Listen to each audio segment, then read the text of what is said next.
ইতিমধ্যে আমি জনাইছো যে ভাৰতীয় বায়ুসেনাত অন্তৰ্ভুক্ত হল অত্যাধুনিক ৰাফেল বিমান। আম্বালাৰ বায়ুসেনাৰ ঘাটিত ৰাফেল অন্তৰ্ভুক্ত হল। আমি পোনপটীয়া সম্প্ৰচাৰ দেখুৱাম আম্বালাৰ বায়ুসেনাৰ ঘাটিৰ পৰা প্ৰতিৰক্ষা মন্ত্ৰী ৰাজনাথ সিঙে ভাষণ প্ৰদান কৰি আছে। दुनिया के बेस्ट एयरक्राफ्ट में से एक बनाती हैं। अपनी मल्टी रोल कैपेबिलिटीज के साथ यह दुश्मनों के खिलाफ अचूक कार्रवाई करने में भी पूरी तरह से सक्षम है। मुझे आशा ही नहीं, पूर्ण विश्वास है कि हमारी एयरफोर्स ने राफेल इंडक्शन के साथ जो कैपेबिलिटीज और टेक्नोलॉजिकल एज एक्वायर की है, वे इंडियन एयरफोर्स की कैपेबिलिटीज को रिवर्सलाइज करेंगी। साथियों, आज इनका इंडक्शन पूरी दुनिया, खासकर हमारी संप्रभुता की ओर उठी निगाहों के लिए एक बड़ा और कड़ा संदेश है। हमारी सीमा माहौल के दिनों में बना है, या मैं सीधा कहूं कि बनाया गया है, उनके लिहाज से यह इंडक्शन बहुत ही अहम है। यह अपनी सीमाई सुरक्षा और क्षेत्रीय अखंडता को बनाए रखने के लिए सरकार की कमिटमेंट का भी एक बड़ा उदाहरण प्रस्तुत करता है। हम ये अच्छी तरह समझते हैं कि बदलते समय के साथ हमें स्वयं को भी तैयार रहना होगा। मुझे यह कहते हुए गर्व होता है कि हमारी नेशनल सिक्योरिटी माननीय प्रधानमंत्री श्री नरेंद्र मोदी जी की बड़ी प्राथमिकता रही है।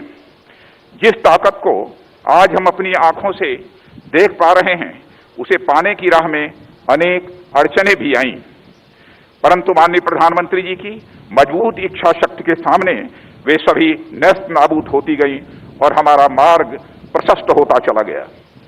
यह उन्हीं की दूरदर्शी दृष्टि का परिणाम है, जिसे हम आज फलीभूत होते हुए अपनी आंखों से देख रहे हैं। साथियों, हमारी रेस्पॉन्सिबिलिटीज केवल अपनी टेरिटोरियल बाउंड्रीज तक ही सीमित नहीं है। हम इंडो पैसिफिक रीजन और इंडियन ओशन रीजन में भी लगातार एक जिम्मेदार देश के रूप में विश्व शांति एवं अंतर्राष्ट्रीय कम्युनिटी के साथ परस्पर सहयोग के लिए पूरी तरह से कमिटेड है। हमारी भूमिका इन क्षेत्रों में लगातार बढ़ रही है और इसकी सराहना भी हो रही है। मुझे यह बताते हुए बेहद खुशी हो रही है कि इस रीजन में सिक्योरिटी कंसर्न्स में इंडिया और फ्रांस का दृष्टिकोण एक है, जिसके तहत हम मैरीटाइम, ट्रैफिक सिक्योरिटी और पायरेसी जैसे कॉमन चैलेंजेस को डील करने में एक दूसरे को पूरी तरह से कोऑपरेट कर रहे हैं। साथियों, यूएन सिक्योरिटी काउंसिल के एक्सपेंशन और टेररिज्म के खिलाफ लड़ाई में भी इंडिया और फ्रांस के कॉमन व्यूज रहे हैं। शक्ति, वरुण और गरुण सीरीज की एक्सरसाइजेज नॉन स्टेट एक्टर्स के विरुद्ध हमारी आर्म्ड फोर्सेस के प्रयासों को भी दर्शाते हैं। पिछले साल यानी जुलाई 2019 में मॉन्टे मॉरिशन एयरवेज 118 से दोनों देशों की एयर फोर्सेस का अभ्यास हमारे बढ़ते हुए कोऑपरेशन का एक शानदार उदाहरण है। साथियों, डिफेंस कोऑपरेशन में कई अन्य क्षेत्रों में भी फ्रांस के साथ हमारी स्ट्रांग पार्टनरशिप भी है। मझगांव डॉक्स में टेक्नोलॉजी ट्रांसफर के तहत 6 स्कॉर्पियन सबमरीन्स की बिल्डिंग अंडर इंप्लीमेंटेशन है और इसमें से पहली सबमरीन INS कलवारी की 2017 में कमिश्नरिंग भी हो चुकी है।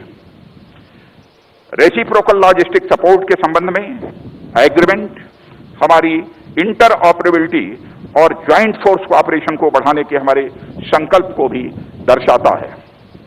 मैं इस अवसर पर अपने साथी देश फ्रांस को इंडियन डिफेंस सेक्टर में इन्वेस्ट करने के लिए भी इनवाइट करता हूं। हमारे प्रधानमंत्री श्री नरेंद्र मोदी जी द्वारा सेल्फ रिलायंट इनिशिएटिव के आह्वान पर सरकार ने इस दिशा में कई प्रोग्रेसिव एवं पॉजिटिव स्टेप्स भी उठाए हैं। इस राह में अनेक ऐसे पॉलिसी रिफॉर्म्स किए गए हैं जो डोमेस्टिक इंडस्ट्रीज के साथ साथ इंटरनेशनल एंटिटीज को भी इंडियन डिफेंस सेक्टर की ओर अट्रैक्ट करते हैं। स्ट्रेटेजिक पार्टनरशिप मॉडल के तहत डिफेंस रिक्वायरमेंट की मैन्युफैक्चरिंग ऑटोमेटिक रूट के द्वारा 74% तक foreign direct investment, Uttar Pradesh और तमिलनाडु स्टेट्स में 2 डिफेंस कॉरिडोर्स की स्थापना, ऑफसेट रिफॉर्म्स, इस दिशा में उठाए गए बड़े कदम हैं। मुझे विश्वास है कि फ्रेंच डिफेंस इंडस्ट्री इसका लाभ उठाएंगी और फ्रांस इंडिजिनाइजेशन की हमारी इस यात्रा में हमारा साथी बना